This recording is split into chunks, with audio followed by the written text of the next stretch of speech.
Now in this segment, brought to us by Tasca Automotive in Cranston, Rhode Island, we're going to be talking about the brand new Mazda CX-50 Hybrid. Now the Mazda CX-50 has been a model that we've reviewed before, and I've always talked about how much I love the interior, the usefulness of it, the rugged good looks, and all its capacities, but now is available as a hybrid, and today we're going to be talking about it. So the CX-50, like I mentioned, has been around. It still comes with either a 2.5 liter non-turbocharged, non-hybrid model, or a 2.5 liter turbocharged model that has over 320 foot-pounds of torque, and this one is going to be the new hybrid. Now they estimate these will get about 38 miles per gallon combined, comes with Alexa built in, and it starts at about $33,000. Now if we scroll down here, it still has the great good looks of the CX-50.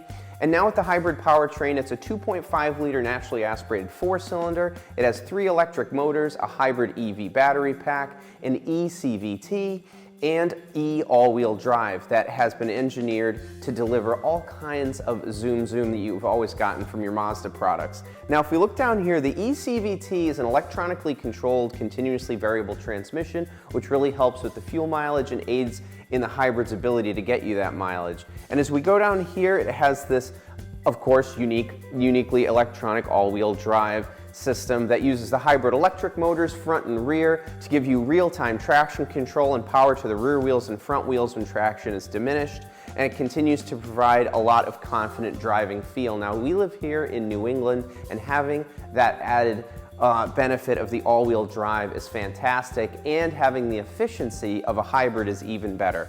So of course, being a Mazda, it has an extremely engaging driving experience, a nice steering feel to it, great brake feel, and anything you get with a Mazda product, which I have always really loved. All the way back from the older Mazdas, the RX-7s, even just your standard cooking model Mazda 6, really has great feel, and that's what makes a Mazda a Mazda. Now they have an intelligent drive select that lets you choose from different drive modes, so you can increase acceleration. You have a trail mode that can modulate the wheels a little bit better when there's slippage on rocks or slick surfaces. So it's kind of a do-everything vehicle. You can go camping, this vehicle can tow, and you can still get, you know, in that upper 30s mile per gallon figure, which is pretty great considering it does pretty much everything. Now we've reviewed the Mazda CX-50 before on the show, excuse me, and I've always really liked the build quality. When I drove the CX-50, the interior feels so premium. The shifter, which we love a console shifter, I know I always mention that.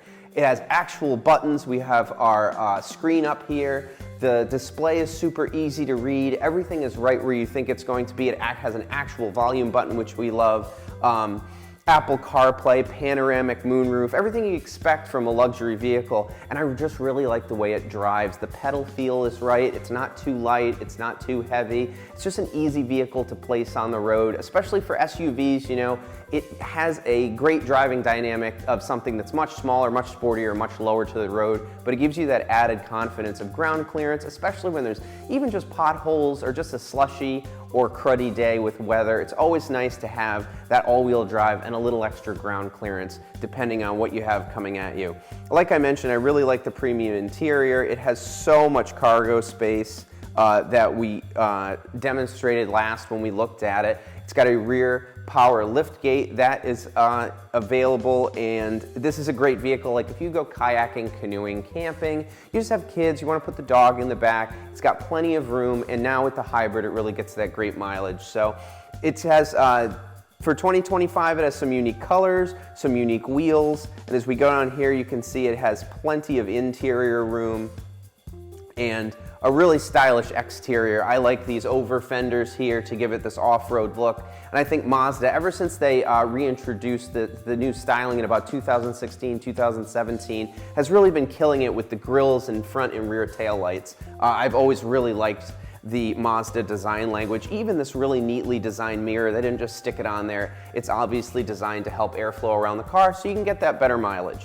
Now there are a few ways you can get your Mazda CX-50 Hybrid. We have the Hybrid Preferred, which gives you that 2.5 liter engine, and the eCVT, which will come across all the models.